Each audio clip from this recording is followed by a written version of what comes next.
Bharatiya Janata party और NDA के हमारे सभी सहयोगी दलों के पदाधिकारीगण भारी संख्या में आज यहां पर उपस्थित फतेहपुर लोकसभा क्षेत्र से जुड़े हुए मेरे सभी उपस्थित बहन और भाइयों, ऋषि मुनियों, देश की स्वाधीनता संग्राम सेनानियों, मां गंगा और यमुना के बीच में बसे हुए इस पावन धरा को,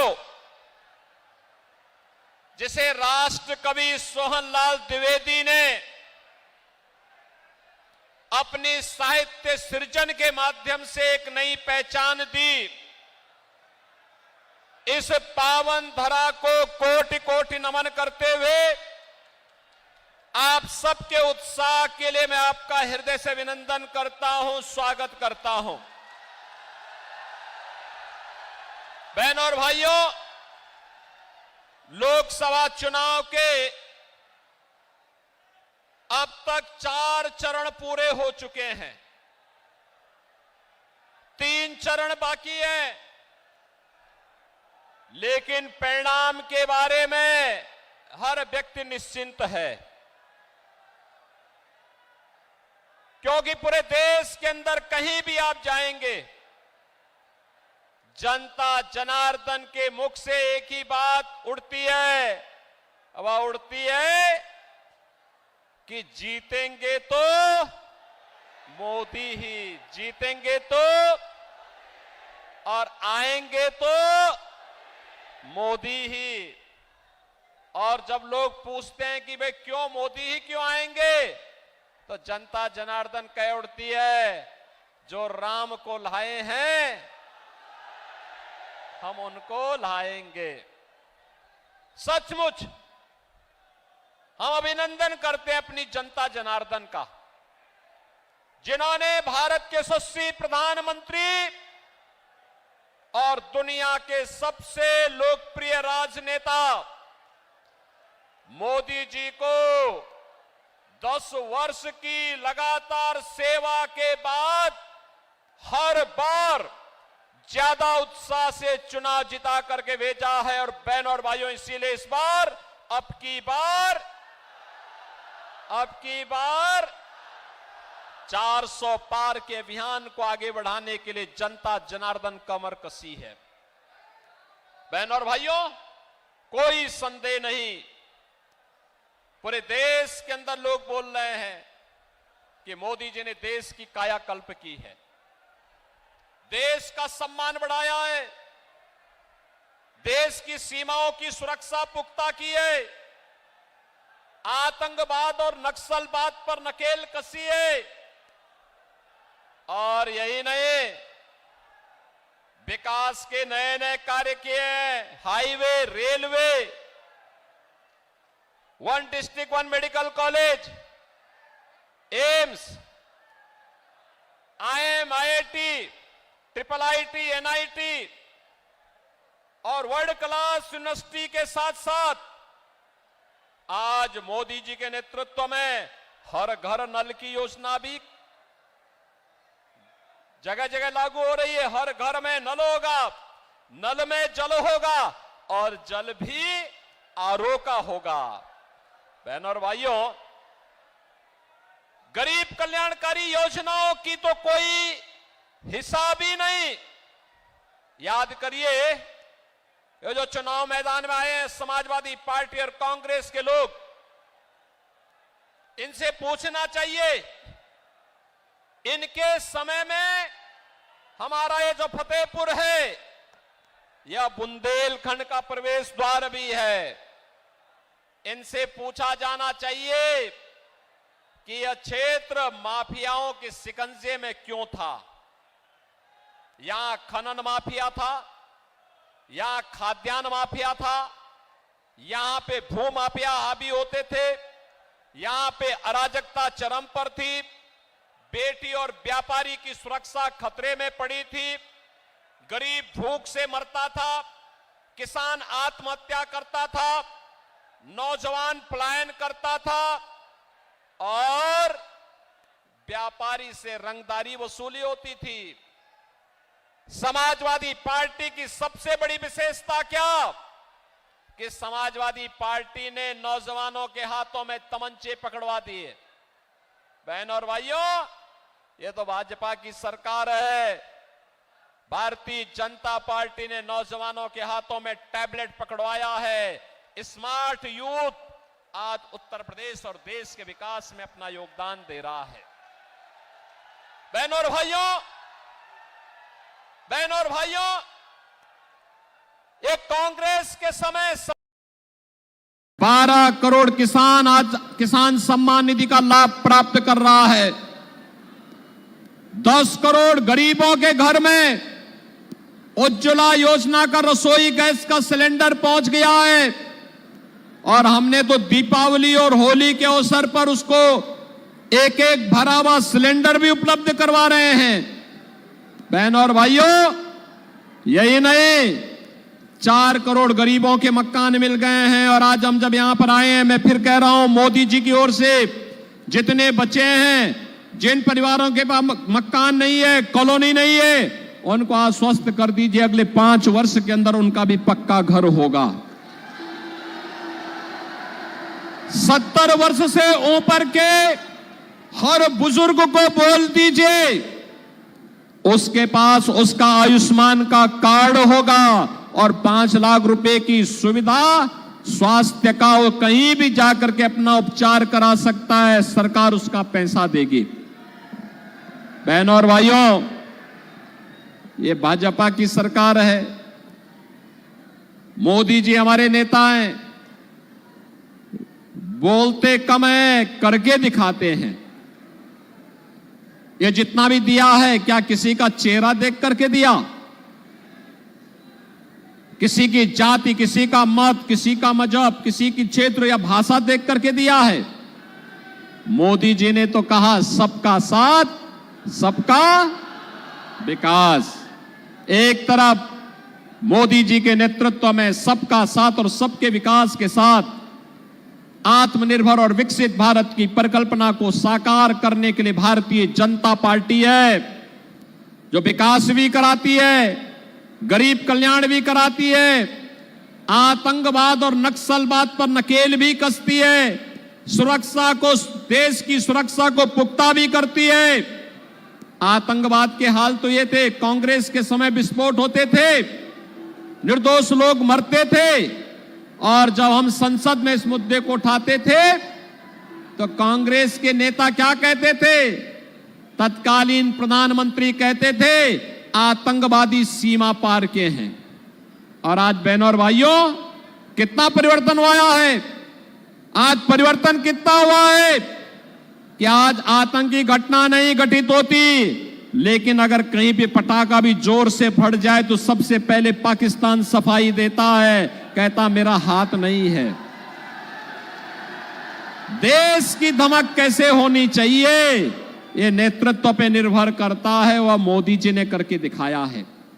और बहनों और भाइयों, लोग तो सुधर ही रहा है, पर लोग को सुधारने की भी गारंटी मोदी जी ने दे दी है, रामलला को अयोध्या में विराजमान करके कर दिए ना। आप मुझे बताओ, जिसने भी कमल चुनाव चिन्ह पर वोट दिया 14 में और 19 में, 17 में और 22 में, वो कह सकता है कि साहब राम मंदिर का निर्माण तो हमने कराया है। वो कह सकता है, और ठीक है, मोदी जी का नेतृत्व है, मोदी जी हमारे नेता हैं, मोदी जी देश के प्रधानमंत्री हैं, लेकिन मोदी जी को ताकत या योगी जी को ताकत आपके एक वोट ने दी है। जो हमारे विधायक और सांसद चुन के जाते हैं ना, यही हमारी ताकत है। और आपकी इस ताकत के बल पे अयोध्या में 500 वर्षों के बाद रामलला विराजमान हो गए। और रामलला विराजमान होने के बाद रामलला ने अपना जन्म उत्सव भी और अपना होली का उत्सव भी अयोध्या में ही मनाया। अब आप अपनी वर्तमान और भावी पीढ़ी को बोल सकते हैं, कह सकते हैं राम मंदिर का निर्माण हमने कराया है। बोलिए, दावे के साथ कहिए। और यही नहीं, जब परलोक जाने का नौबत आएगी तो परलोक में भी पूर्वजों को बताएंगे। क्या बताएंगे? कहिए, आपके संकल्प की पूर्ति हमने की है, अयोध्या में रामलला को विराजमान कर दिया है। प्रभु की भी कृपा होगी और पूर्वजों का आशीर्वाद भी प्राप्त होगा। बहनों और भाइयों, भारत की सफलता पर, भाजपा की सफलता पर कांग्रेस और इंडी गठबंधन को अच्छा नहीं लग रहा है। वे सब बौखलाए हुए हैं, गुमराह करने वाले वक्तव्य दे रहे हैं, अनर्गल प्रलाप कर रहे हैं। और अब तो हालत ये हो गई है, आप सोचो, मैं फतेहपुर में आया हूं, ये मेरी चौथी सभा है आज की, और समाजवादी पार्टी को सभा करने के लिए कहीं जगह नहीं मिल पा रही है। जनता जनार्दन नहीं आ रही है। जनता जनार्दन करी, भैया आप लोग घर में ठीक हैं, आप बाहर निकलेंगे तो सुरक्षा को खतरा हो जाएगा। जनता जनार्दन की, जनता जनार्दन ही नहीं मिल रही है, और इसीलिए अब वे केवल प्रेस वार्ता तक सीमित हो गए हैं। कल मैं कांग्रेस और समाजवादी पार्टी के अध्यक्षों की प्रेस वार्ता देख रहा था। प्रेस वार्ता में कुछ भी नया नहीं, केवल वही रटी रटाई बात, गरीबी हटा देंगे। अरे पिछले 54 वर्षों से देश इस नारे को सुन रहा है, गरीबी तो हटी नहीं। भारत को धमकी देते हो कि पाकिस्तान के पास एटम बम है, भारत को धमकी देते हो कि पाकिस्तान के एटम बम है, पाकिस्तान के खिलाफ मत बोलो। अरे कम से कम कुछ तो रहम करो अपने पे। ये नया भारत है, छेड़ता नहीं है, लेकिन कोई छेड़ेगा तो छोड़ता भी नहीं है। और आज भी मैं एक प्रेस वार्ता सुन रहा था समाजवादी पार्टी के अध्यक्ष की और आम आदमी पार्टी के अध्यक्ष की। आम आदमी पार्टी के अध्यक्ष अरविंद केजरीवाल जी इस समय अभी जेल से छूटे हैं, तो जेल का साइड इफेक्ट उनको हो रहा है।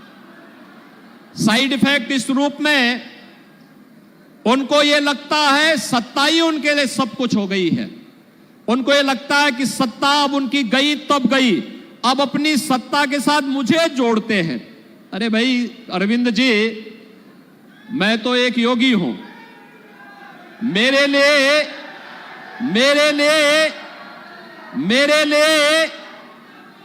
लिए नेशन फर्स्ट है। देश के लिए, सनातन हिंदू धर्म के लिए एक बार नहीं 100 बार, एक जन्म नहीं 100 जन्म में हम सत्ता को ठुकरा सकते हैं, लेकिन देश और सनातन धर्म के लिए अपना सर्वस्व न्यौछावर करेंगे।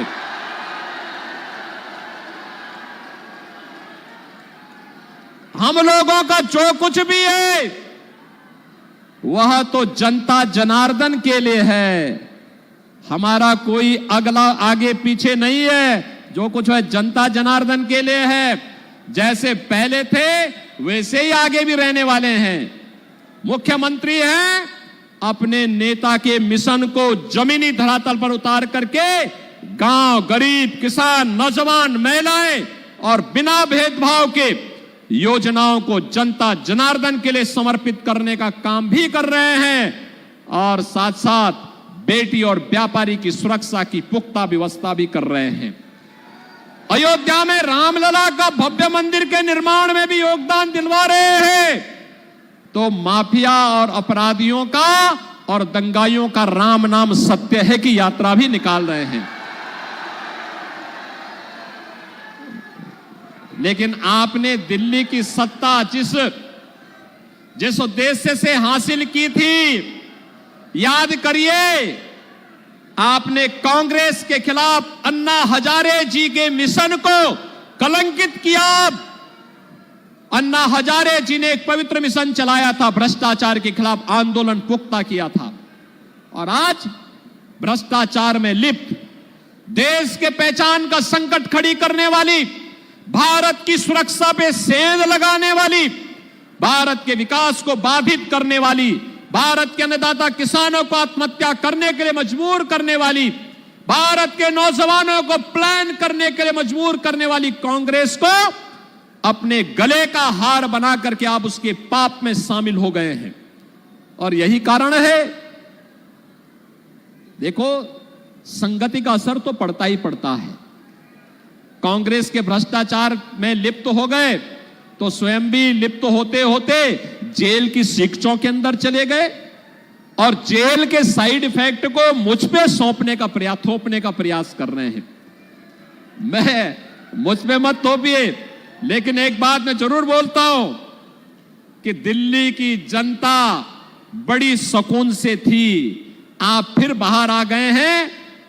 आपकी खांसी से दिल्ली की जनता भी खांसते हुए दिखाई दे रही है, हाँफते हुए दिखाई दे रही है। क्या कर दिया है आपने दिल्ली को? अरे आपको स्कूल का मॉडल देखना है तो मोदी मॉडल देखो। अटल आवासीय विद्यालय मोदी जी के मार्गदर्शन में जो यूपी के अंदर बने हुए हैं। ऑपरेशन कायाकल्प के अंतर्गत 1,36,000 विद्यालयों का जो ऑपरेशन कायाकल्प हुआ है, आकर के कभी यूपी में टहल तो लो, देख तो लो। वैसे विधानसभा चुनाव में अपने भाग्य को आजमा चुके हो। उत्तर प्रदेश की जनता जनार्दन ने मोदी जी का समर्थन किया है, आपके प्रत्याशियों की जमानत जब्त करवाई है और आपको कहा है कोई आपके लिए ठिकाना यूपी के अंदर नहीं हो सकता है। और इसीलिए मैं आपसे फिर कहूंगा, आपको अन्ना हजारे के मिशन को आगे बढ़ाना चाहिए था। दिल्ली की जनता को स्वच्छ माहौल देना चाहिए था। अगर तुलना दूर मत करिए, आपने 15 वर्ष में दिल्ली को कितना नारकीय स्थिति में पहुंचा दिया है। आज दिल्ली की तुलना आप नोएडा, गाजियाबाद से ही कर लीजिए, उत्तर प्रदेश की बात तो छोड़ दीजिए, बहुत स्पष्ट नजर आएगी फर्क क्या है। और इसीलिए मैं आपसे कहूंगा, ये जेल के साइड इफेक्ट का आपको आनंद से शांत भाव के साथ उपचार कराना चाहिए। और मैं तो आपको फिर यही कहूंगा, देश की आवाज यही है, जीतेंगे तो मोदी, जीतेंगे तो और आएंगे तो, क्योंकि जो राम को लाए हैं और फतेहपुर को तो कहना ही क्या है, राम की भक्ति ने ही यहां चुनाव लड़ रही है। साध्वी निरंजन ज्योति, उन्होंने भी कभी सोचा नहीं था कि मैं विधायक बनूंगी, सांसद बनूंगी, केंद्रीय मंत्री बनूंगी। जीवन समर्पित किया प्रभु राम के चरणों में, जीवन समर्पित किया प्रभु राम के चरणों में। और राम जन्मभूमि आंदोलन से जुड़ी हुई है, राम जन्मभूमि आंदोलन के साथ जुड़ी रही। तब कोई चुनाव की बात ही नहीं करता था, तब तो एक ही संकल्प था, राम लला हम आएंगे। तब तो एक ही संकल्प था, कभी उन्होंने सोचा नहीं, कभी नहीं, एक बार सपने में भी नहीं सोचा था। संकल्प एक ही था कि मेरे प्रभु राम अयोध्या में फिर से विराजेंगे, इसके लिए चाहे हमें कोई भी कुर्बानी क्यों न देनी पड़े, हम लोग देंगे। और साध्वी निरंजन ज्योति उस परंपरा को आगे बढ़ाने वाली ज्योति है। और इसलिए फतेहपुर वासियों, वे विकास के लिए भी कार्य करती है, सनातन हिंदू धर्म के लिए भी उनका पूरा जीवन समर्पित है। उसके इतर वो कुछ नहीं सोच सकती, उसके इतर उनका कुछ भी अन्य विकल्प, कोई भी उनका कोई दूसरा एजेंडा नहीं। ये सपा का जो एजेंडा है, कांग्रेस का जो एजेंडा है, आम आदमी पार्टी और आरजेडी का जो एजेंडा है, ये भाजपा का विधायक और सांसद नहीं अपनाता है। उनके लिए तो रामलला सब कुछ है, सनातन संस्कृति सब कुछ है। और भारत माता की सुरक्षा और भारत माता का सम्मान सब कुछ है। और ये जनता जनार्दन ही ईश्वर का रूप है। लोकतंत्र को बचाने के लिए इसकी सेवा ही अपने जीवन का उद्देश्य मानता है। और इसीलिए मैं आज आया हूं आपके पास, इसीलिए बहनों भाइयों मैं आपके पास आया हूं। इस भीषण गर्मी में, इस भीषण गर्मी में, इतनी भारी तादाद में आपने हमें आश्वस्त कर दिया है कि यहां से जीतेंगी तो साध्वी ज्योति निरंजन ज्योति जी ही जीतेंगी। जीतेंगी ना? जीतेंगी ना? लेकिन जीत सामान्य नहीं है। इस बार की जीत ऐतिहासिक होनी है। ऐतिहासिक। ऐतिहासिक कैसे? देखो, जब संकल्प की पूर्ति होती है तो उसका रिटर्न भी ऐतिहासिक होना चाहिए। अब ये चुनाव केवल निरंजन ज्योति और समाजवादी पार्टी की नहीं है, ये तो राम भक्त और रामद्रोही के बीच का चुनाव हो चुका है। जो भी राम भक्त है, जो भी राम भक्त है, वह भी इस बात को देखें कि आपका, आपके पूर्वजों का, आपकी पीढ़ियों का जो संकल्प है, वह संकल्प इन सब ने पूरा किया है और मोदी जी के नेतृत्व में पूरा किया है। इसलिए संकल्प को भी दक्षिणा के रूप में इतने भारी बहुमत से विजयी बनाना है। केवल कमल ही कमल, कमल ही कमल, कमल ही कलम कमल दिखना चाहिए। और पूरा फतेहपुर लोकसभा सीट पर, पूरे उत्तर प्रदेश में हर ओर, हमें हर ओर केवल भाजपा भाजपा ही दिखनी चाहिए। और एक ही संकल्प जो उत्तर दक्षिण पूरा पश्चिम पूरे देश में, मैं ये गाना पूरे देश के अंदर सुनता हूं। कहीं भी, जम्मू कश्मीर में, कन्याकुमारी में, पूर्वोत्तर में, तमिल, आपके त्रिपुरा से लेकर के असम के अंदर या उड़ीसा के अंदर हो या बंगाल के अंदर, या फिर मैं पश्चिम में जाता हूं, महाराष्ट्र के अंदर, सुदूर समुद्र के कोने पे भी जाता हूं, यही सुनता हूं, जो राम को लाए हैं हम उनको लाएंगे। और बहनों और भाइयों, यहां तो राम को लाने वाले साक्षात बैठे हुए हैं। इसलिए आप सबसे मेरी अपील है, चुनाव जिता के भेजेंगे ना साध्वी निरंजन ज्योति जी को? दोनों हाथ उठाकर मुझे बता दो भैया। देखो, ये मेडिकल कॉलेज, सड़क, बिजली, पानी, राशन सब कुछ तो मिला है। और आगे जो भी कहेंगे, देखो, सुरक्षा और विकास ये मेरी जिम्मेदारी, ये जिम्मेदारी मेरी है। और बिना संकोच के करते हैं कार्य, बिना लांग लपेट के कार्य करते हैं, बिना किसी रुके डिगे थके डरे, बिना किसी उसके काम करते हैं। जो जनता की सुरक्षा के लिए खतरा है, हम उसको कहते हैं यार तुम्हारा धरती पे रहना बेकार है, जाओ कहीं और की यात्रा करके आ जाओ। वो स्वीकार्य नहीं। केवल और केवल जनता जनार्दन के, सब कुछ राष्ट्र के नाम, सब कुछ जनता जनार्दन के नाम, सब कुछ प्रदेश के विकास के नाम। और प्रदेश के विकास का मतलब फतेहपुर का विकास। और बहनों और भाइयों, इसीलिए हम लोग आपके पास आए हैं। इस अभियान को आगे बढ़ाना है और इसके लिए भारी बहुमत से विजयी बनाना है। बनाएंगे? बनाएंगे? जहां तक आवाज जा रही है, दोनों हाथ उठाकर मुझे एक बार आश्वस्त करो। लेकिन इसके लिए आपको दो काम करना होगा। एक, घर घर जाकर के साध्वी जी के लिए उनका प्रतिनिधि बन करके, मेरा प्रतिनिधि बन करके, मोदी जी का प्रतिनिधि बन करके घर घर जाकर के लोगों को जय श्री राम बोलना पड़ेगा और कहना पड़ेगा कि पहले मतदान फिर कोई और अन्य काम। बोलेंगे? बोलेंगे? बोलेंगे?